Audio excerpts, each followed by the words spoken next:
नमस्कार दोस्तों, परमात्मा ब्लॉग में आपका स्वागत है। दोस्तों, मेडिटेशन के बारे में आपने तो काफ़ी कुछ सुना होगा, लेकिन सही मेडिटेशन कौन सा है और क्या होता है अगर हम ध्यान में चले जाते हैं, उसकी अनुभूति कैसी है, चलो इस वीडियो में जानते हैं। दोस्तों, आपने योगी परमहंस जी के बारे में तो सुना ही होगा। दोस्तों, उनका लिखा हुआ पुस्तक है योगी कथामृत, ऑटोबायोग्राफी ऑफ योगी। दोस्तों, अगर आपने ये बुक पढ़ी नहीं है तो आपको ये ज़रूर पढ़नी चाहिए। दोस्तों, हमारे जीवन के संबंधित काफ़ी कुछ रहस्य इसमें छुपे हुए हैं। योगी जी ने बहुत ही सरल तरीके से हमें इसे समझाया है। अगर आप लाइफ में सक्सेस होना चाहते हो तो इसे ज़रूर पढ़िए। दोस्तों, इसी के माध्यम से योगी जी ने एक ध्यान के संबंधित अनुभव शेयर किया है।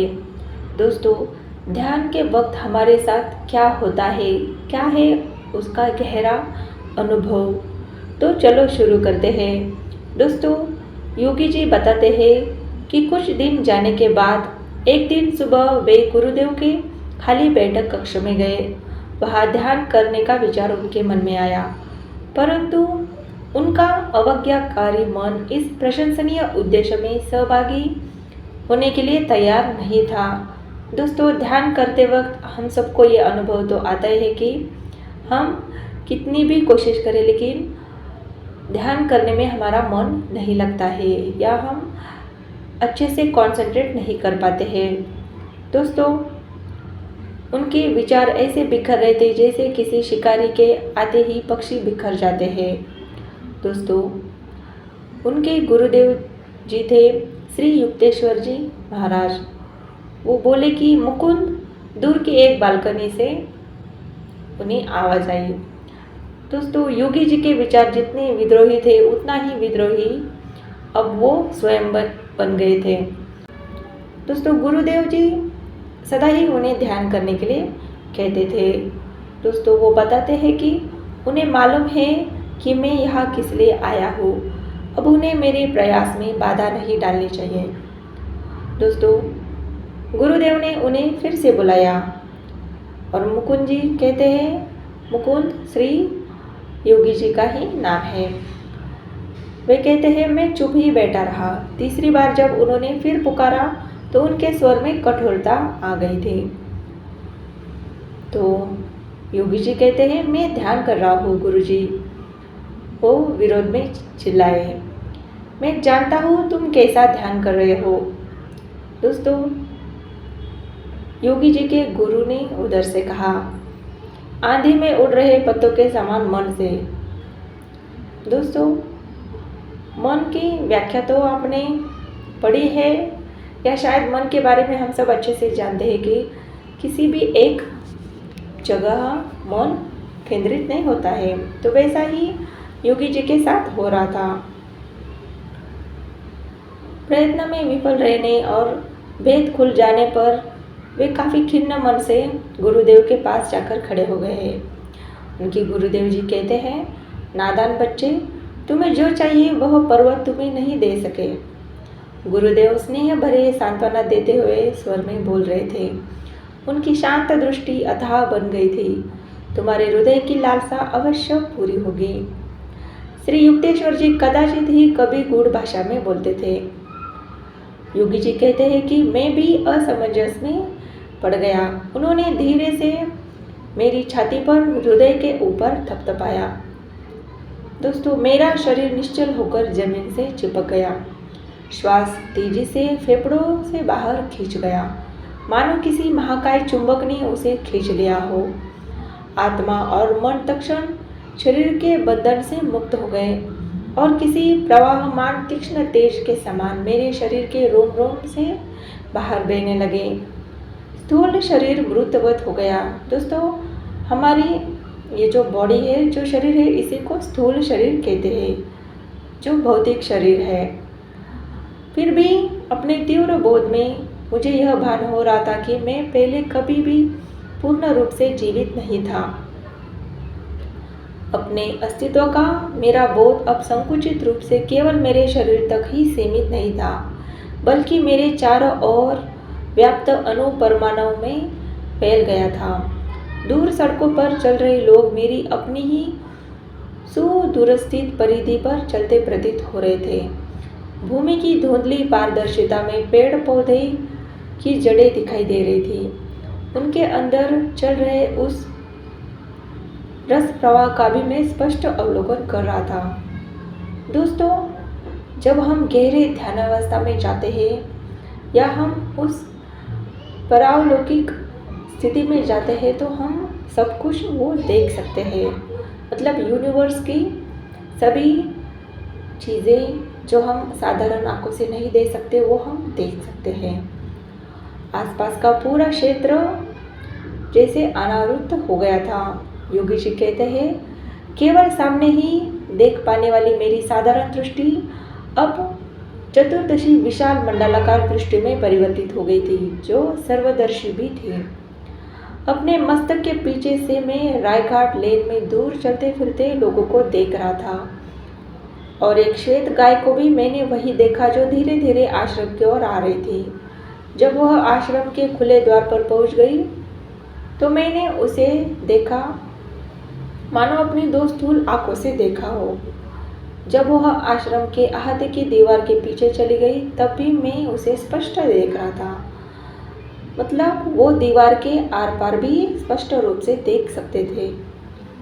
मेरी विशालदर्शी दृष्टि में दिखने वाली सारी वस्तुएं तेज चलने वाले चलचित्रों के भांति कंपित और स्पंदित थी। मेरा शरीर गुरुदेव का शरीर चारों ओर से खंभों से घिरा। आश्रम का चौक, फर्नीचर और फर्श, पेड़ पौधे और धूप यदा कदा उग्रता से स्पंदित होते जब तक कि सब कुछ प्रकाश सागर में विलीन नहीं हो गया। ठीक जैसे पानी भरे गिलास में चीनी डालने के बाद उसे हिलाने से वह पानी में घुल जाती है। सब कुछ अपने में विलीन कर लेने वाला यह प्रकाश बीच बीच में आकार धारण कर लेता था, फिर वह आकार उसी प्रकाश में विलीन हो जाता था। प्रकाश और स्थूल आकार पर्याय क्रम से एक दूसरे में रूपांतरित होकर सृष्टि के कार्य कारण सिद्धांतों को स्पष्ट कर रहे थे। मेरी आत्मा के शांत अनंत तट पर सागर के समान आनंद उमड़ पड़ा। मैंने अनुभव किया कि ईश्वर का स्वरूप अक्षय आनंद है। उसका शरीर प्रकाश के असंख्य तंतु है। मेरे अंदर उमड़ती दिव्य ज्योति ने विस्तृत होते होते नगरों, महाद्वीपों, पृथ्वी, सूर्यमंडल, तारामंडल, निहारिका पुंज और अंतरिक्ष में प्रवर्तमान ब्रह्मांड को, यूनिवर्स को अपने में समा लिया। रात में दूर से दिखाई पड़ने वाले प्रकाशमय शहर की भांति समस्त ब्रह्मांड मेरे अस्तित्व की अनंतता में जगमगा रहा था। ब्रह्मांड की स्पष्ट रेखांकित परिधि के परे चमकने वाला तीव्र प्रकाश उसके दूरतम किनारों तक पहुँचते पहुँचते किंचित क्षीण सा होता जा रहा था। वहाँ मुझे एक स्निग्ध मृदु तेज दिखाई दे रहा था, जिसमें कभी किसी प्रकार की कोई क्षीणता नहीं आ रही थी। वह तेज अवर्णनीय रूप से सूक्ष्म था। नक्षत्र पुंजों के आकार अपेक्षाकृत स्थूल प्रकाश से बने हुए थे। एक शाश्वत उद्गम स्रोत से दिव्य किरणों का प्रसार हो रहा था और वे अवर्णनीय प्रभामंडल से दैदीप्यमान आकाश गंगाओं में रूपांतरित हो रही थी। बार बार मैंने सृजनात्मक किरणों को नक्षत्रों में और फिर विस्तृत पारदर्शक ज्वालाओं में रूपांतरित होते देखा। लयबद्ध प्रत्यावर्तन के द्वारा करोड़ों करोड़ों विश्व का पारदर्शक तेज में विलय हो गए और फिर वह तेज महाव्योम बन गया। मुझे यह ज्ञान हुआ कि इस समस्त तेज ब्रह्मांड का केंद्र मेरे हृदय में स्थित अंतर्ज्ञानानुभूति का बिंदु है। एक प्रकाशकारी ज्योति मेरी नाभि से समस्त ब्रह्मांड के प्रत्येक भाग को प्रसारित हो रही थी। परमानंदमय अमृत मेरे अस्तित्व के कण कण में पारे के प्रवाह की भांति व्याप्त हो रहा था। ईश्वर की सृजनात्मक ध्वनि को, ब्रह्मांड के प्रेरक यंत्र की ध्वनि को मैं ओम की झंकार में प्रतिध्वनित होते सुन रहा था। अचानक श्वास मेरे फेफड़ों में लौट आए। लगभग असह्य निराशा के साथ मैं जाग गया। लगभग असह्य निराशा के साथ मैं जान गया कि मेरी विराट असीमता लुप्त हो गई थी। फिर एक बार मैं अपमानास्पद देह पिंजरे में आबद्ध हो गया था, जिसमें ब्रह्म को आसानी से कोई स्थान नहीं मिल सकता। घर से भागे बालक की भांति मैं अपने विराट तेजोधाम से भाग आया था और अपने आप को मैंने एक संकीर्ण पार्थिव देह के क्षुद्र पिंजरे में कैद कर लिया था। दोस्तों, प्रकाश के सृष्टि का मूल तत्व होने का स्पष्टीकरण 30वें प्रकरण में दिया गया है। दोस्तों, बाइबल में भी इसका उल्लेख है। प्रारंभ में केवल शब्द था और शब्द ईश्वर के पास था और शब्द ही ईश्वर था। यूहन्ना 1 बाइबल। दोस्तों, इसका रहस्य हमें कई सारे धार्मिक ग्रंथों में मिलता है। दोस्तों, योगी जी कहते हैं, मेरे गुरु मेरे सामने निश्चल खड़े थे। लंबे समय से मुझे जिस ब्रह्म चैतन्य के अनुभव की उत्कट लालसा थी, वह अनुभव उन्होंने मुझे करा दिया था।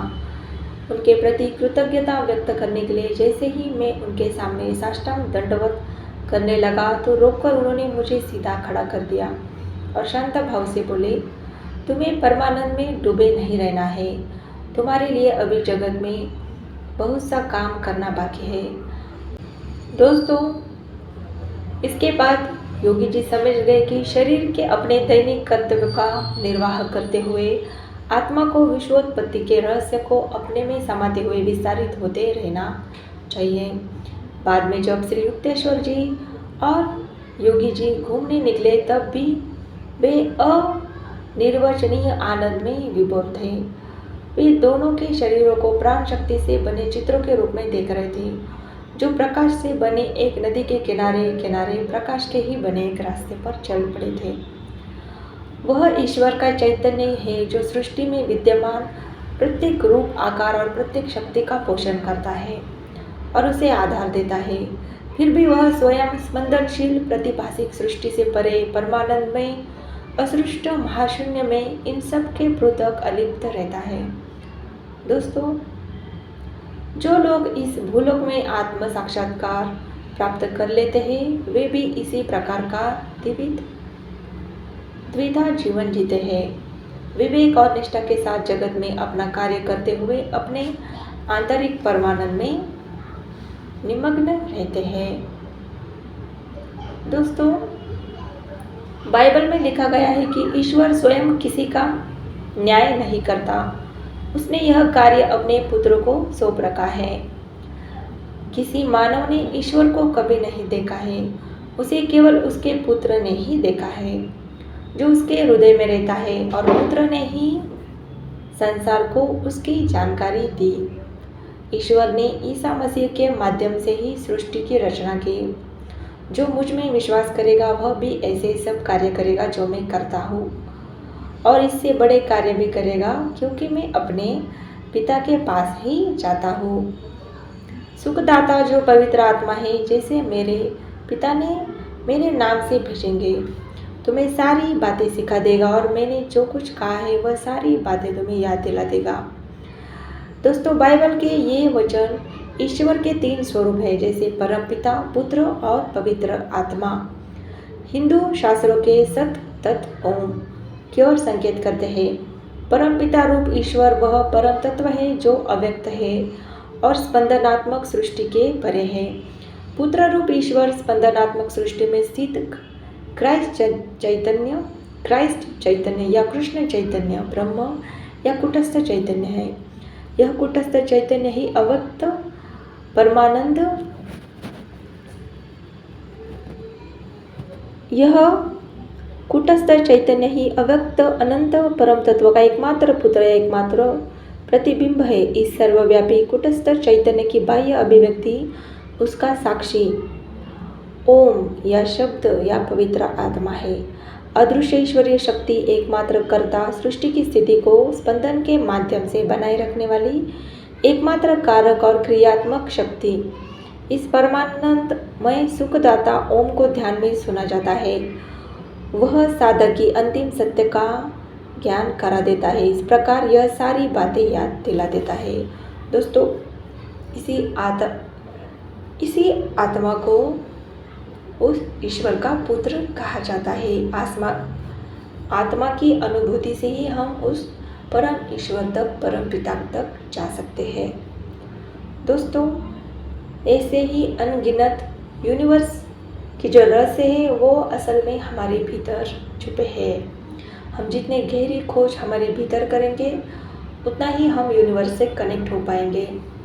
दोस्तों, ऐसे ही रहस्यमयी बातों से जुड़ी वीडियोस के लिए प्लीज़ चैनल को सब्सक्राइब कीजिए और वीडियो अच्छा लगे तो एक लाइक कीजिए, शेयर कीजिए। वीडियो अंत तक देखने के लिए आपका बहुत बहुत धन्यवाद। Thank you so much.